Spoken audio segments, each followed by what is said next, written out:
আচ্ছা, MCQ problem solved. প্রথমে আমাদের জানতে হবে এমসিকিউতে এত ভুল কেন হয়, কেন আমাদের ভুল হয় এমসিকিউতে, সেটা আগে আমরা বুঝবো। তারপরে আমাদের কিছু কৌশল আছে, সেগুলো প্রয়োগ করব। ওকে, সো দেখেন আমি কিভাবে এটা সলভ করি। একটা প্যাসেজ আপনাদের সামনে সলভ করব প্র্যাকটিক্যালি। সো তার আগে আমরা দেখে নিই যে আসলে কিভাবে এটা সলভ করতে হয়। আচ্ছা, তাহলে কেন এমসিকিউতে ভুল হয় এই তথ্যগুলো যদি আমরা জানি, অনেকখানি আমরা একটু বুঝতে পারবো যে এমসিকিউ আসলে কি। তো দেখেন, অনেকগুলো অপশন থাকে, 4টা অপশন থাকে। তো তার ভিতরে একটা হতে পারে প্রায় সঠিক তথ্য থাকে, এমন একটা অপশন দেওয়া থাকবে আপনার কোয়েশ্চেন অনুযায়ী। যেহেতু এমসিকিউ 4টা অপশন থাকবে, তো 4টা অপশনের ভিতরে এমন কিছু থাকতে পারে যে প্রায় সঠিক তথ্য থাকবে, কিন্তু ওইটা কিন্তু হবে না, কারণ এক্স্যাক্ট তথ্য আপনার অ্যান্সারটা হতে হবে। আচ্ছা, তার মানে এটা খুব কাছাকাছি একটা অপশন থাকে। আচ্ছা, আরেকটা অপশন থাকতে পারে হলো বিপরীত তথ্য থাকতে পারে। কোনো অপশন হলো সম্পূর্ণ বিপরীত বা অপোজিট ভাবে তুলে ধরা হতে পারে। আচ্ছা, তৃতীয় নাম্বার দেখেন যে সত্য উত্তর হিসেবে একই অনুচ্ছেদে অন্তর্ভুক্ত কিন্তু প্রশ্নের সাথে প্রাসঙ্গিক নয় এমন তথ্য। অর্থাৎ উত্তরটা সত্য, বাট প্যাসেজের সঙ্গে বা অনুচ্ছেদের সঙ্গে কোনো প্রাসঙ্গিক নয়, এরকম তথ্য থাকতে পারে। আচ্ছা, তারপরে থাকতে পারে হচ্ছে প্রশ্ন সম্পর্কিত তথ্য যা পাঠ্য অন্তর্ভুক্ত নয়। ঠিক আছে, তার মানে একটা জিনিস আমরা পেলাম, যেটা হচ্ছে যে একই উত্তর থাকতে পারে, সত্য উত্তর হিসেবে থাকতে পারে, কিন্তু সেটা প্রশ্নের সঙ্গে প্রাসঙ্গিক নয়। আচ্ছা, আরেকটা থাকতে পারে হচ্ছে প্রশ্ন সম্পর্কিত তথ্য যা পাঠ্য অন্তর্ভুক্ত নয়, মানে জেনারেল নলেজের ভিত্তি করে কোনো অ্যান্সার বা অপশন দেওয়া থাকতে পারে। আচ্ছা, এরপরে দেখেন আমাদের কি কাজগুলো বা কিছু কৌশল আছে, সেগুলো করতে হবে। 1 নম্বরে কি প্রশ্নে কি চেয়েছে এটা দেখব। 1 নম্বর হচ্ছে প্রশ্নে কি চেয়েছে, তার মানে কোয়েশ্চেনটা ভালো করে বুঝতে হবে। কোয়েশ্চেন বুঝতে পারলে আপনার 60% হয়ে যাবে। এর জন্য প্রশ্নে কি চেয়েছে সেটা আপনি দেখবেন। আচ্ছা, দ্বিতীয় নাম্বারে দেখেন যে অনুমান করে 2টা বাদ দিব। আপনি অনুমান করে, প্রশ্ন পড়ে কিন্তু অনুমান করে 2টা অপশন আপনি বাদ দিতে পারবেন কোনো কোনো ক্ষেত্রে। ঠিক আছে। আচ্ছা, এরপর দেখেন যেই ওয়ার্ডটা বুঝতে পারবো না, বুঝতে হবে কি ওইখানেই খেলা। মানে যেই ওয়ার্ডগুলো আপনি দুর্বোধ্য মনে হবে, বা আপনার সিনোনিমটা জানা নেই, বা ওয়ার্ডটা মনে হচ্ছে একটু নতুন, তাহলে ওই যেই অপশনগুলোতে এইগুলো থাকবে সেইগুলোতে আপনি কি করবেন, ফোকাস করবেন। কারণ ব্রিটিশরা এভাবেই তৈরি করে অ্যান্সার বা এই কোয়েশ্চেনগুলো। তারা আপনার সঙ্গে ট্রিক্স করবে, আপনিও ট্রিক্স করবেন। এখন দেখেন কিভাবে, কারণ আমি এটা কেন বলছি, কারণ ওরা সিনোনিম এর উত্তর হিসেবে তারা অ্যান্সার দিতে চায়। এখন সিনোনিম তো আপনার জানা নাও থাকতে পারে। এর জন্য আমি বলছি যে যেই ওয়ার্ডগুলো আপনার মনে হবে যে এটা একটু মানে আপনার কাছে অজানা বা একটু কঠিন মনে হবে, সেই সব অপশনগুলোতে বেশি গুরুত্ব দিবেন। আচ্ছা, এরপরে দেখেন জেনারেল নলেজের অপশনগুলো এড়িয়ে যাব। তারা সাধারণভাবে অনেকেই আমরা অনেক কিছু জানতে পারি, যেগুলো মনে করেন যে আমাদের একটা ফর এক্সাম্পল আমি যদি বলি যে ভুঁড়ি কমানোর জন্য আপনাকে প্রতিদিন বিকালে হাঁটতে হবে। এই যে একটা কথা কথা বললো যে প্রতিদিন বিকালে হাঁটতে হবে, এটা কিন্তু আমরা সবাই জানি যে হাঁটলে একটু হয়তো এক্সারসাইজটা কমে, কিন্তু তারা আসলে রিসার্চ বেসডে আসলে অন্য তথ্যটাও বের করতে পারে। ঠিক আছে। তো এই যে বিষয়গুলো, এইগুলো আপনি মানে যদিও জানা থাকে আপনি শিওর হবেন না, কারণ আপনি প্যাসেজ পড়েই অ্যান্সারটা দিবেন। আপনি জেনারেল নলেজের অপশনটা এড়িয়ে যাবেন, ওইটা আপনি পরবর্তীতে দেখবেন যে আসলে এটা সঠিক কিনা। ঠিক আছে। তো আপনি যা জানেন তো জানেন, বাট আপনি জেনে বুঝে তারপরেও আপনাকে প্যাসেজ পড়তে হবে। প্যাসেজ না পড়ে আপনি অ্যান্সার দিবেন না। আচ্ছা, এরপর দেখেন many, more, most, almost, not যুক্ত প্রশ্ন বা অপশন গুরুত্ব সহকারে দেখব। Many, more, most, almost, not, এই যে এই কথাগুলো মনে রাখবেন। Many, more, most, almost, not যুক্ত প্রশ্নগুলো আপনি গুরুত্ব সহকারে পড়বেন, যে আসলে প্রশ্নে কি বলেছে। মেনি, মোর, মোস্ট দিয়ে কী বলতেছে, এমপ্যাসিস করতেছে। নট খুবই একটা গুরুত্বপূর্ণ তথ্য। এগুলো যুক্ত প্রশ্ন কি করবেন, গুরুত্ব সহকারে দেখবেন। আচ্ছা, 6 নাম্বার দেখেন যে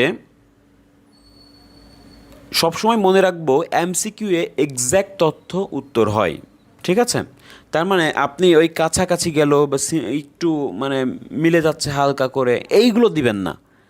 এক্স্যাক্টলি যেটা আপনাকে মিন করে সেটা আপনাকে দিতে হবে। আচ্ছা, এরপরে দেখেন যে লাস্ট অ্যান্ড ফাইনালি যেটা আপনি করবেন যে একটাও ফাঁকা রাখবেন না। কারণ এমসিকিউ যদি আপনার মনে করেন বাই চান্স আপনার এনিহাও আপনার টাইম নেই, একদম আপনি লাস্টে দিবেন এমসিকিউ এক্সামের, তো লাস্টে দিলে হবে কি, কারণ এখানে একটু সময় চলে যেতে পারে। সো এই কারণে কি করবেন, লাস্টে দিলে যদি আপনার কিছু সময়ও কম থাকে, আপনি ফাঁকা রাখবেন না, আপনি পূরণ করে আসবেন, ঠিক আছে? দিতে তো আপনার টাইম লাগবে না, আপনি জাস্ট একটু গেস করে দিয়ে দিবেন, ঠিক আছে?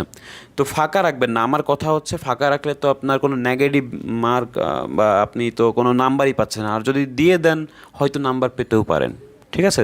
This is the last hope.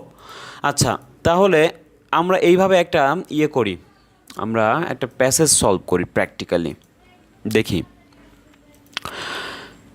আচ্ছা, আশা করি দেখতে পাচ্ছেন, দেখেন। আচ্ছা, আমরা এই প্যাসেজটা সলভ করব। তো আমাদের কিছু কোয়েশ্চেন আছে, আমরা প্যাসেজটা পড়ে দেখি, আগে কোয়েশ্চেনটা পড়ব, কোয়েশ্চেন ভালো করে পড়ব। আচ্ছা, তো আমাদের বলা হচ্ছে যে আচ্ছা আমি একটু হেডিংসটা যদি আপনাদের দেখাই, সারভাইভার ফ্রম দ্য স্কাই। আচ্ছা, মানে সারভাইভার মানে কি, টিকে থাকা, বেঁচে যাওয়া, কোথা থেকে, স্কাই থেকে, আকাশ থেকে। আচ্ছা দেখি তাহলে আমাদের এখানে প্রশ্নে কি বলেছে। 19 নম্বরে বলা হচ্ছে যে what happened to the plane. আচ্ছা, প্লেনে কি হয়েছিল, কি ঘটেছিল, তাহলে বুঝতে পেরেছেন প্রশ্নটা কি করেছে, হ্যাপেন টু দ্য প্লেন, প্লেনটা কি হয়েছিল বা কি ঘটেছিল প্লেনের সঙ্গে। আসলে কি এটা broke apart in the air, এটা কি আসলে ওই বাতাসে কি হয়েছে, এটা ভেঙে গিয়েছে, বা বায়ুমণ্ডলে কি হয়েছে, এটা ভেঙে দু টুকরো হয়ে গেছে, নাকি it hit trees and exploded, নাকি এটা গাছে ধাক্কা মারে এবং এটা বিস্ফোরিত হয়েছিল, নাকি it crashed into a mountain side, নাকি এটা পাহাড়ের সঙ্গে ক্র্যাশ করেছিল, নাকি it hit the ground and burst into flames, নাকি এটা একদম মাটিতে পড়ে গিয়ে আগুন ধরে গিয়েছিল। তাহলে কোন বিষয়টা আসলে সঠিক তথ্য? দেখেন, তাহলে যে কোনো একটা তথ্যই হবে সঠিক। এখন আমি দেখব যে প্লেনের সঙ্গে কী ঘটেছিল, সেইখানে আমি যাব। আচ্ছা, তাহলে এটা আমি মার্ক করি। প্রথম থেকে আমি দেখব, স্ক্যানিং করব, স্কিমিং করব, আপনারাও স্ক্যানিং স্কিমিং করবেন, ঠিক আছে? আচ্ছা, এখান থেকে যদি দেখি, দেখেন এই যে দ্য প্লেনের কথা পাওয়া যাচ্ছে, the lighting and the fill in the nose passengers. Okay, দেখেন এখানে বলছে then the plane broke into pieces. Okay, তাহলে দেখেন কথাগুলো পাচ্ছি আমরা, প্লেনটা কি হয়েছিল, ব্রোক ইনটু পিসেস, কিছু টুকরো হয়ে গিয়েছিল, এবং suddenly Juliane found herself outside the free falling 30,000 feet. আচ্ছা, তাহলে দেখেন এই যে বিষয়টা এখানে বলা হয়েছে যে প্লেনটা দু টুকরো বা কিছু টুকরো হয়ে গেছিল, তাই না? তাহলে দেন, আচ্ছা এরপরে suspend in the mid air still my scat. Okay, তাহলে দেখেন এই যে এই বিষয়টার সঙ্গে আমরা কোনটা মিলাতে পারি। এটা আসলে কোনো গাছে ধাক্কা মারেনি, তারপর মাউন্টেন সাইডও হয়নি, এটা কি মাটিতে পড়ে ব্লাস্টও হয়নি। এখন কি হয়েছে, এটা broke apart into the air, কারণ আমরা দেখতে পাচ্ছি যে ওইখানে ব্রোক এ পিচ মানে কিছু অংশ বিভক্ত হয়ে গিয়েছিল, তাই না? তাহলে এ নাম্বার হচ্ছে আমার সঠিক অ্যান্সার। তাহলে এ নাম্বার আমি অ্যান্সারটা লিখে দিলাম, তো এ হচ্ছে আমার অ্যান্সার। আচ্ছা, আমি অ্যান্সারগুলো এরকম রেড মার্ক করে দিব, আপনারা একটু খেয়াল করবেন, ঠিক আছে? আর এখানে আমরা একটু মার্ক করব এভাবে। আচ্ছা, 20 নাম্বারে কি বলা হচ্ছে, which of following did not help to slow her fall. আচ্ছা, হুইচ অফ ফলোয়িং, তো ফলোয়িং মানে কি, নিচের এই যে অপশনগুলোর ভেতরে কোন বিষয়টি আসলে তাকে হেল্প করেনি। আমি বলছি কি, নট যুক্ত বিষয়টা খুব ভালো করে খেয়াল করবেন। দাঁড়ান আমি একটু দেখাচ্ছি, আপনারা যদি এগুলো মনে রাখতে পারেন তাহলে কিন্তু এগুলো কাজে দিবে, ঠিক আছে? দেখেন এইখানে বলা হচ্ছে কি, এই যে নট যুক্ত প্রশ্ন অপশন গুরুত্ব সহকারে দেখবেন, ঠিক আছে? কারণ এখানে কিছু একটা তারা ইনফরমেশন দিতে চাচ্ছে। তো দেখেন এখানে বলা হচ্ছে নট, তাহলে প্রশ্নটা বুঝতে হবে, তাহলে নিচের কোন বিষয়টা হেল্প করেনি তাকে স্লো হার ফল ডাউন, মানে আস্তে পড়ে যেতে বা আস্তে করে বা ধীর গতিতে পড়ে যেতে কোনটা হেল্প করেনি। তার মানে যে কোনো একটা বিষয় এখানে হেল্প করেনি, ঠিক আছে? আর বাকি তিনটা বিষয় হেল্প করেছে। তাহলে যেগুলো হেল্প করেছে সেগুলোই প্যাসেজে দিবে, ঠিক আছে? আমি আবারও বলছি, যেগুলো হেল্প করেছে তাকে স্লো হতে, সেগুলো প্যাসেজে থাকবে, আর যেইটা থাকবে না সেটাই অ্যান্সার। আশা করি বুঝতে পেরেছেন যে যেটা থাকবে না আপনার প্যাসেজে সেটাই কিন্তু অ্যান্সার হবে, কারণ এখানে নট আছে। তাহলে ফলোয়িং মানে কি, নিচের অংশগুলোর কোনটা আসলে তাকে হেল্প করেনি? তিনটা বিষয় তাকে হেল্প করেছে, একটা করেনি। তো যেইটা করেনি সেটাই হলো অ্যান্সার, কারণ আপনার অ্যান্সার তো একটাই হবে, তাই না? তাহলে যেগুলো থাকবে সেগুলো আমরা বাদ দিয়ে দিব।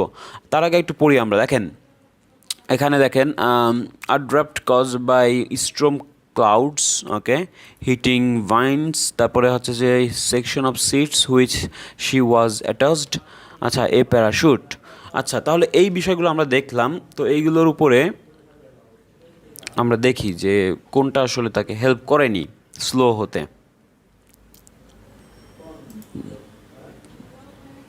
আচ্ছা, তাহলে দেখেন এখান থেকে যদি দেখেন সামহাও, এখান থেকে আমরা কোনো কিছু পাচ্ছি না। এখান থেকে দেখেন সামহাও মানে যেভাবেই হোক, miraculously Julian survive that fall from the sky, হ্যাঁ কথাগুলো এখান থেকে পাচ্ছি আমরা। In the film she speculates on a number of factors which may have been combined to save her, okay. প্রথমত স্ট্রোম হ্যাড, দেখেন প্রথমত একটা জিনিস বলতেছে, তাহলে প্রথমত কি বলতেছে, storm had produced a strong updraft from her thunder clouds, okay, তাহলে এটা সাহায্য করেছে, তার মানে এটা হবে না। তার মানে আমরা জানি যে যেগুলো হবে সেগুলো কিন্তু বাদ, তাহলে ক্লাউডসটা হচ্ছে না। আচ্ছা, তারপরে আছে সেকেন্ডলি কি, বিইং স্টেপড ইনটু দ্য র অফ দ্য সিটস, আচ্ছা সিট নিয়ে কিছু কথা বলেছে, তাহলে এই সিট নিয়ে যেহেতু কথা বলছে তার মানে এটাও হচ্ছে না। আচ্ছা, কারণ যেগুলো থাকবে সেগুলো কিন্তু হবে না, কারণ যেগুলো হেল্প করেছে, কিন্তু আপনাকে চেয়েছে হলো নট হেল্পড। আচ্ছা, তারপরে বলছে falling like a maple, then then কি এর পরবর্তী, hitting the canopy of trees, আচ্ছা ট্রিজের কথা বলেছে, she tumble through a maze vines, okay. তাহলে দেখেন এটাও কিন্তু বাদ যাচ্ছে, মিটিং বাইন্স, তাহলে একটা দুইটা তিনটা বাদ গেল, তাহলে একটা অপশনই বাকি আছে। আপনি তাহলে শিওর থাকতে পারেন যে আপনার অ্যান্সার হবে ডি। দেখেন খুব সুন্দর বা ইজি করে আমরা বের করে ফেললাম। এখন এই নাম্বার কিন্তু আপনার কাটা যাবে না, এটা আপনার হয়ে গেছে। এখন দেখেন 21, দেখেন 21 আমরা কি করব, which of the following injuries, তাহলে নিচের কোন ফলোয়িং ইনজুরিজটা আসলে ডিড শি সাস্টেইন মানে ভুগেছে, তাহলে সাস্টেইন করেছে, তাহলে কোন ইনজুরিজটা সে সাস্টেইন করেছে, ঠিক আছে? তার মানে এইখানে তিনটা অপশন হলো ভুয়া আর একটা কারেক্ট, তো যেইটা খুঁজে পাবো সেটাই অ্যান্সার, ঠিক আছে? এর আগে আমরা দেখেছিলাম যে যেইটা খুঁজে পাবো না সেটাই অ্যান্সার, কিন্তু এখানে আমরা যেটা খুঁজে পাবো সেটাই অ্যান্সার, কারণ এখানে ডিরেক্টলি প্রশ্ন করেছে এই ফলোয়িং ইনজুরি থেকে কোনটা সে সাস্টেইন করেছে বা ভুগেছে। এখানে নট ছিল আর এখানে নট নেই, তার মানে এখানে যেটা আপনি খুঁজে পাবেন সেটাই অ্যান্সার, আর এখানে যেটা খুঁজে পাবেন না সেটাই হলো আপনার অ্যান্সার হয়েছে। দিস ইজ দ্য ট্রিক, এইগুলো মনে রাখবেন, ঠিক আছে? এইগুলো একটু বুদ্ধি দিয়ে করবেন, দেখবেন যে হয়ে যাবে। দেখেন 21 আমরা দেখি যে সে কি সাস্টেইন করেছে, কোনটার উপর ভুগেছে, কোনটার উপরে, দেখেন। তো আপনারা একটু, আপনাদের সময় দিচ্ছে, একটু দেখেন, আপনারা চাইলে পজ করে দেখতে পারেন, এতে করে আপনারও একটু সুবিধা হবে, ঠিক আছে? আচ্ছা, দেখেন তাহলে আমরা এইগুলো, এটা তো শেষ, এর পরের প্যাসেজটা পড়েন যে এইখানে but surviving the fall through miraculously itself it was just beginning, okay. When Julian awake hours later, wait, okay, staggering her feet, she assessed her injury, a fractured bone neck, নেকের কথা বলা হয়েছে, বাট নেকের কোনো option আমরা পাইনি। Concussion and deep cuts on her leg, আচ্ছা তাহলে দেখেন সবগুলোই পাচ্ছি আমরা।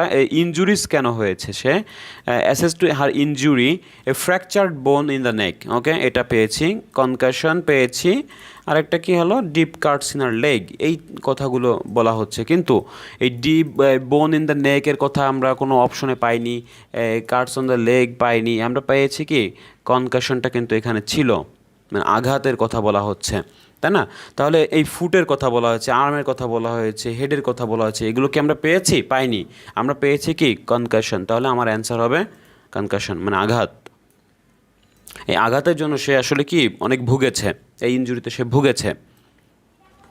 আচ্ছা 22 আমরা বের করি। 22 বলা হচ্ছে যে what help her to survive, what help her to survive, knowledge of the jungle, মানে জঙ্গলের নলেজ, জঙ্গলের উপরে কোনো নলেজ ছিল এই জন্য, নাকি আসলে a map showing the location of the river, একটা ম্যাপ আসলে রিভার লোকেশন দেখিয়েছিল বা দেখতে পাচ্ছিল, নাকি আসলে অ্যাপ্রোপ্রিয়েট ক্লোথিং অ্যান্ড শুজ, উপযুক্ত আসলে পোশাক আশাক এবং জুতা, কোনটা আসলে তাকে হেল্প করেছে টিকে থাকার জন্য, নাকি food supplies from the plane, নাকি আসলে প্লেন থেকে যেসব ফুড সে পেয়েছিল কোনটা আসলে তাকে টিকে থাকার জন্য হেল্প করেছে, সেটা আমরা বের করব। তাহলে কোনটা হেল্প করেছে টু সারভাইভ, দেখি আমরা।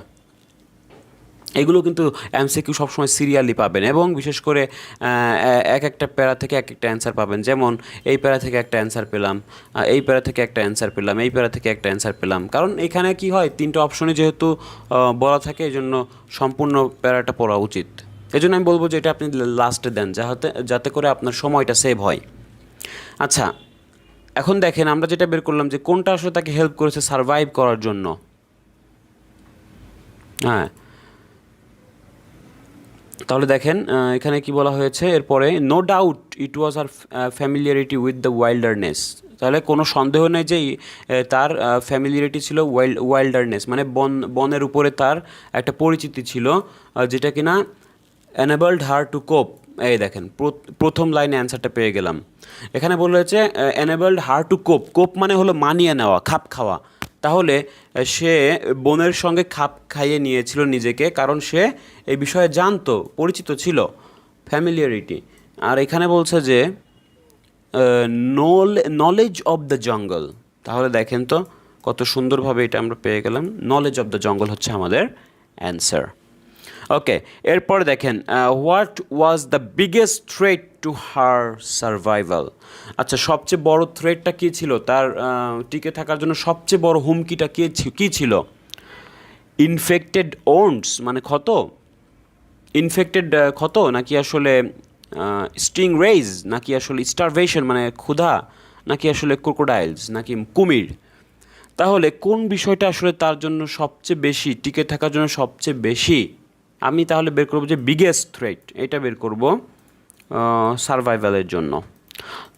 তাহলে আমরা দেখি যে বিগেস্ট থ্রেটটা আসলে কী ছিল, ক্ষুধা, নাকি ক্রোকোডাইলস, নাকি স্টিংরেইজ, নাকি আসলে ইনফেক্টেড ওন্ডস। এটা আসলে হয়তো সরাসরি বলা থাকবে, কারণ তারা প্রশ্নও করেছে সরাসরি, কিন্তু আপনাকে ধরতে হবে যে কোথায় আছে। আচ্ছা, তাহলে এইখান থেকে আমরা দেখি, আপনারাও একটু দেখেন কোথায় আপনি এটা পেতে পারেন। দেখেন, এখন আমি যেহেতু বলছি যে প্রায় এক একটা প্যারা থেকে আপনি অ্যান্সার পাবেন, তো এই প্যারাটা আপনি না পড়লেও চলবে। এটা দেখেন, এখানে বলা হচ্ছে surprisingly she felt no hunger but the days first health, okay, rapidly then the grass shoulder where replies, okay, another Paris jungle story here, walking in the stream however presented on the risk। আচ্ছা দেখেন, বলছে presented one risk more serious than others, তার মানে সবচেয়ে বড় threat, মানে risk অন্য সিরিয়াসের চেয়ে সবচেয়ে বেশি রিস্ক ছিল কোনটা, তার মানে এখানে তুলনা করেছে যে আদার্স থেকে সবচেয়ে বেশি একটা রিস্ক ছিল কোনটা, walking in the stream however presented one risk, before each step she had poke with a head and sand with a stick to avoid treading on poisonous stingrays. দেখেন, পয়জনাস মানে কি, বিষাক্ত যেই কাঁটাগুলো আছে সেগুলো অ্যাভয়েড করার জন্য, তাই না? তার মানে দেখেন এখানে কিন্তু বলা হয়েছে, তাহলে আমি অ্যান্সারটা পেয়ে যাচ্ছি যে পয়জনাস স্টিংরেজ। তাহলে স্টিংরেজ এইখানে হচ্ছে আমরা একটা অ্যান্সার পেয়েছিলাম যে স্টিংরেজ, তাহলে আপনার অ্যান্সার হলো বি। আমরা কিন্তু এরকম কোনো তথ্য পাইনি যে ইনফেক্টেড ওন্ডস, স্টারভেশন, ক্রোকোডাইলস, এরকম কোনো তথ্যই আমরা কিন্তু এখানে পাইনি। আচ্ছা, তাহলে আমার অ্যান্সার হবে হলো বি। এরপরে দেখেন, আমি এই দুইটা হচ্ছে আপনাদের উপরে ছেড়ে দিব, দেখেন খুব ভালো করে দেখেন। How long was she lost in the জঙ্গল? 3 days, 5 days, 10 days, 15 days? How long she finally rescued? কীভাবে সে উদ্ধার হয়েছিল, তাই না? তাকে উদ্ধার করা হয়েছিল। তাহলে এটা আমরা একটু অপশনগুলো দেখি। কি বলা হচ্ছে, a search party found her in the jungle. আসলে যারা যেসব দল আসলে খুঁজে বেড়ায় জঙ্গলে, তারা খুঁজে পেয়েছিল, নাকি আসলে নেটিভ হান্টার্স ফাউন্ডার, নাকি আসলে ওই দেশের কোনো শিকারী তাকে খুঁজে পেয়েছিল, নাকি আসলে she signal to a plane from the river, নাকি সে আসলে নদী থেকে প্লেনকে সিগন্যাল দিয়েছিল, নাকি আসলে she reached a campsite along the river, নাকি সে পৌঁছেছিল একটা রিভারের ক্যাম্প সাইটে। তাহলে কোন বিষয়টা অ্যান্সার হবে? তাহলে এই 24 এবং 25-এর অ্যান্সারটা আপনারা দিবেন। আমি একটু প্যাসেজটা দেখাচ্ছি। দেখেন, এইখান থেকে আপনারা পেয়ে যাবেন। প্যাসেজটা একটু ছোট করে দিচ্ছি, দেখেন। তাহলে আপনি বের করবেন যে অ্যান্সার আসলে কোনটা হবে।